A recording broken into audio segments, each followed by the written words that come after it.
jaksa penuntut umum di sini dalam arti mampu meyakinkan hakim sehingga hakim dapat membuat sebuah keputusan, akhirnya mereka terbukti bersalah, yaitu tadi. Nah, cuman kalau untuk posisinya Pak Yosef bagaimana? Nah, teman-teman semuanya kita ketahui ya, tadi yang namanya orang memberikan kemudahan demi terang benderangnya kasus Subang ini juga tentunya akan diapresiasi. Setidaknya hukumannya itu akan dikurangi lah sebagai bentuk apresiasi dalam memberikan kemudahan dalam pengungkapan kasus ini, apalagi Danu sebagai posisi Jesse. Tapi bagaimana kalau seandainya nanti jaksa penuntut umum mungkin dalam hal ini juga dengan keterangan diberikan oleh Danu dengan saksi-saksi yang lainnya atau mungkin dengan alat bukti yang tentunya sudah dikantongi oleh pihak kepolisian, akhirnya semua mereka terbukti bersalah. Nah, bagaimana ini dengan Pak Yosef?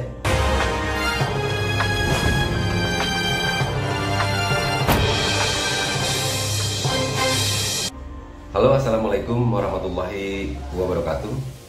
Salam sejahtera bagi kita semua. Salam Om Swastiastu, Namo Buddhaya, salam kebajikan. Teman-teman semuanya, kembali bersama saya Risanto, dan tak lupa pada kesempatan siang hari ini saya mengucapkan semoga teman-teman semuanya, para pemerhati kasus Subang, selalu diberikan kesehatan, panjang umur. Semoga apa yang menjadi cita-cita, rencana, dan harapan teman-teman semuanya diberikan kemudahan dan kelancaran oleh Tuhan Yang Maha Kuasa. Amin, Allah ya Rabbal Alamin. Oke teman-teman, kita langsung saja ya, karena sudah sangat lama sekali saya tidak membuat konten terkait perkembangan kasus Subang. Saat ini saya akan mencoba untuk bagaimana bisa membahas kembali bersama teman-teman mengenai perkembangan kasus Subang saat ini, dan tentunya mungkin selanjutnya akan seperti apa dan bagaimana. Karena kita semua ketahui bahwa kasus Subang ini sudah P21 ya, bahwa berkas perkara terutama yang berkaitan dengan TSK saudara Pak Y dan saudara MR itu sudah P21 dan siap untuk disidangkan. Oke, pertama-tama yang ingin saya bahas adalah mengenai perkembangan terkini dulu ya teman-teman semuanya, bahwa di hari kemarin kalau tidak salah ya, saya juga sebetulnya ada melihat ya, untuk suratnya diberitahukan, intinya dapat informasi juga ini dari salah seorang saksi yang tentunya juga mengantar apa namanya ya, beberapa orang yang tentunya diperiksa kemarin di Polsek Jalan Cagak, guna untuk bagaimana membuat kasus Subang ini menjadi terang benderang. Ya, kita sebut saja saksinya itu berinisial D ya, yang dimana beliau itu juga mengantar beberapa orang saksi, terutama mungkin ada kaitannya dengan persoalan yayasan dan dana bos lah. Saya sih melihatnya seperti itu. Kenapa demikian? Karena menurut informasi yang diberikan bahwa orang-orang yang diperiksa ini adalah salah satunya ya intinya ada kaitannya dengan guru atau mungkin orang-orang yang terlibat dalam menjalankan yayasan atau sekolah ya yang di bawah naungan SMK Bina Prestasi Nasional ini. Nah, begitulah teman-teman semuanya. Nah, tapi selain itu juga kita juga mendengar ada salah seorang saksi juga di dalam kasus Subang yang tentunya mungkin bisa dikatakan orang penting lah di dalam struktur organisasi sekolah di sini ya, atau Yayasan Bina Prestasi Nasional di sini, mungkin yang tentunya disambangi oleh penyidik Polda Jawa Barat untuk bagaimana bisa dalam proses penyidikan ini sepertinya ya, terutama yang ada kaitannya dengan sekolah dan yayasan itu tadi. Nah, untuk lebih jelasnya nanti akan saya coba jelaskan lagi teman-teman semuanya, tetapi begitulah kondisi saat ini. Jadi pihak kepolisian sampai saat ini itu terus masih gencar melakukan pemeriksaan terhadap beberapa orang saksi di dalam kasus Subang. Apakah memang saksi di dalam kasus Rajapatinya, ada juga yang diperiksa terkait persoalan sekolah dan yayasannya, karena diduga kita juga akan mendengar dari keterangan oleh Kejari Subang pada saat pelimpahan kemarin, tidak menutup kemungkinan ada tersangka lain selain daripada kasus Subangnya, yaitu misalkan dugaan TPPU-nya atau mungkin juga obstruction of justice-nya di dalam kasus Subang ini. Nah, itu akan kita bahas di session berikutnya teman-teman ya. Akan tetapi pada kesempatan kali ini saya ingin menjawab nih, karena semua kita ketahui kan kasus Subang ini sekarang dari pihak penyidik Polda sudah dilimpahkan ke Kejari Subang, dan kasus ini mungkin tidak lama lagi akan disidangkan. Nah, sementara ada dua mungkin ya ini orang yang dalam hal ini tersangka yang sudah P21, yaitu Mr. MR dan Mr. Y. Nah, kita bahas dulu nih Mr. MR ya. Mr. MR ini kita semua ketahui kan statusnya sebagai justice kolaborator di dalam kasus Subang. Ya tentu kita semua juga ketahui bahwa setelah adanya pengakuan yang diberikan oleh saudara MR di sini, tidak lama kepolisian melakukan penangkapan ya, dan merubah beberapa orang yang tadinya statusnya saksi menjadi tersangka. Nah, dan setelah itu kita juga semua ketahui bahwa ya sebelum Danu mendapatkan atau dikabulkan permohonan Jesse itu tadi kan kita juga semua ketahui ya bahwa LPSK di sini juga turun ke Subang melakukan koordinasi dengan pihak keluarga korban, yang saya tahu ya melakukan koordinasi juga mungkin dengan penyidik Polda Jawa Barat, dan saya melihat juga ada di dalam acara prarekon maupun rekonstruksi tentunya ada beberapa syarat yang harus dipenuhi oleh seorang pemohon yang mengajukan sebagai Jesse itu tadi ya, yang akhirnya alhamdulillah mungkin ya persyaratan itu tadi dapat terpenuhi sehingga Danu mendapatkan posisi sebagai justice kolaborator di dalam kasus Subang. Nah, ini banyak yang bertanya nih terkait persoalan atau terkait Danu sebagai Jesse itu tadi, karena sebentar lagi kan ini kasus akan disidangkan. Nah, teman-teman semuanya, sebagai Jesse itu tadi tentunya keterangan Danu di sini sangat diharapkan ya, terutama oleh jaksa penuntut nih, untuk bagaimana bisa memberikan keterangan sesuai dengan apa yang dilihatnya, didengarnya, dan dialaminya oleh Danu sendiri dengan kapasitas posisi Danu sebagai justice kolaborator itu tadi. Karena pada saat berkas perkara sudah dilimpahkan kepada Kejari Subang, itu artinya saya menganggap bahwa bola panasnya ini sudah ada di jaksa penuntut umum nih. Nah, nanti kalau seandainya sudah masuk proses persidangan, di mana jaksa penuntut umum di sini harus mampu meyakinkan hakim atas tuduhan tindak pidana yang diberikan kepada orang yang disidangkan itu tadi. Terdakwa di sini telah terbukti melakukan tindak pidana pembunuhan ini, yang akhirnya si pelaku di sini dapat mendapatkan hukuman yang setimpal, sehingga dengan sebuah harapan kita semuanya bahwa keadilan untuk kedua korban ini dapat ditegakkan siapapun nanti pelakunya. Kira-kira seperti itu teman-teman semuanya. Nah, yang pertama terkait tugas Danu untuk bagaimana bisa meyakinkan Danu sebagai Jesse ini. Nanti kedepannya juga akan seperti itu. Tapi kita lihat sekarang juga dengan sudah P21-nya, dengan sudah dilimpahkannya berkas perkara kasus Subang ini, terutama saudara MR dan Y ini, dan akhirnya sudah diterima oleh Kejari Subang, itu artinya peran Danu di sini sudah betul dapat meyakinkan penyidik ya untuk bagaimana bisa merubah statusnya saksi di sini menjadi tersangka. Nah, tetapi ada tugas besar yang tentunya akan dan harus dilakukan oleh Danu itu sendiri pada saat nanti kasus ini disidangkan, yang dimana di dalam sidang di sini Danu itu yaitu tadi harus bisa memberikan keterangan, mampu akhirnya nanti hak jaksa penuntut umum mampu meyakinkan hakim di dalam proses persidangan itu tadi.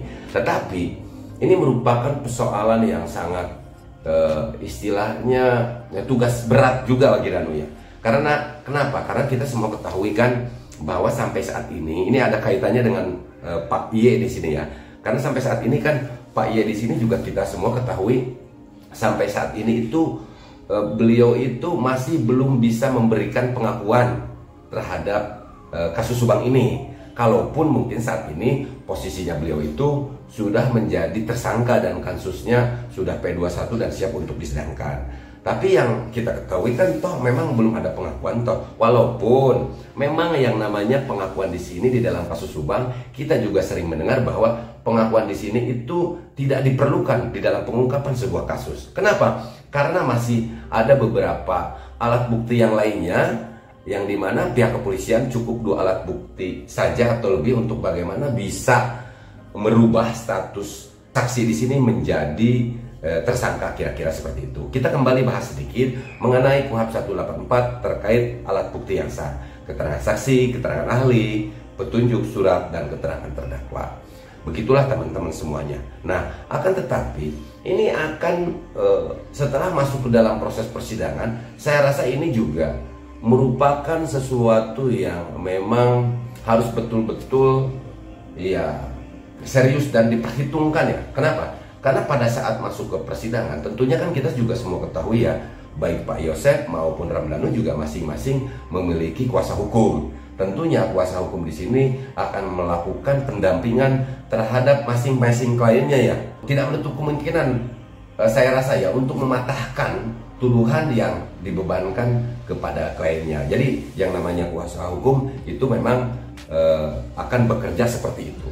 Manakala surat kuasa sudah diberikan oleh yang bersangkutan, pemberi kuasa, maka dia memiliki tanggung jawab yang sangat besar untuk bagaimana dapat memberikan pendampingan hukum agar terjadinya sebuah objektivitas dalam menegakkan supremasi hukum ya, untuk mendapatkan hukuman yang adil, kira-kira seperti itulah teman-teman semuanya. Nah, jadi kalau seandainya anggap saja ini ada 2 hal ya, anggap saja bahwa nanti apabila misalkan jaksa penuntut umum dalam hal ini mampu meyakinkan hakim berdasarkan alat bukti yang cukup kuat dengan keterangan saksi lainnya, sehingga misalkan mereka ini semuanya berubah statusnya dari terdakwa menjadi terpidana, begitu kan? Nah, berarti suatu hal yang tentunya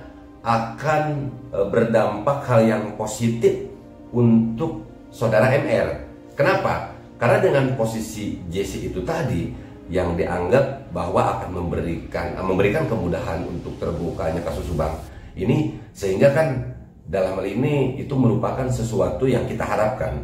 Sehingga saya meyakini hakim juga nanti yang pertama dengan statusnya JC itu tadi, terus juga dengan keterangan yang diberikan oleh saudara MR di sini dapat lebih memudahkan di dalam pengungkapan kasus Subang, untuk bagaimana tadi itu yang namanya terdakwa itu bisa terbukti secara sah melakukan tindak pidana. Berarti apa yang dilakukan Danu ini pasti tentunya akan menjadi dasar pertimbangan hakim di dalam memutuskan hukuman kepada saudara MR, kira-kira begitu. Jadi saya rasa kalau seandainya nanti Danu bisa memberikan keterangan atau penjelasan yang lebih memberikan kemudahan di dalam kasus Subang ini dan sesuai dengan fakta-fakta yang ada yang dapat dipertanggungjawabkan, tentunya akan memberikan keringanan untuk Danu dalam menjalankan hukuman itu tadi. Nah, lalu sebaliknya bagaimana kalau seandainya Danu sudah berhasil memberikan keterangan sesuai dengan apa yang diharapkan, dalam arti keputusan finalnya hakim dapat, jaksa penuntut umum di sini dalam arti mampu meyakinkan hakim sehingga hakim dapat membuat sebuah keputusan, akhirnya mereka terbukti bersalah, yaitu tadi. Nah, cuman kalau untuk posisinya Pak Yosef bagaimana? Nah, teman-teman semuanya kita ketahui ya, tadi yang namanya orang memberikan kemudahan demi terang benderangnya kasus Subang ini juga tentunya akan diapresiasi.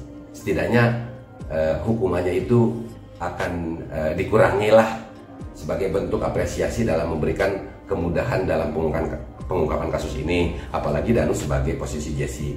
Tapi bagaimana kalau seandainya nanti jaksa penuntut umum mungkin dalam hal ini juga dengan keterangan diberikan oleh Danu dengan saksi-saksi yang lainnya, atau mungkin dengan alat bukti yang tentunya sudah dikantongi oleh pihak kepolisian, akhirnya semua mereka terbukti bersalah. Nah, bagaimana ini dengan Pak Yosef?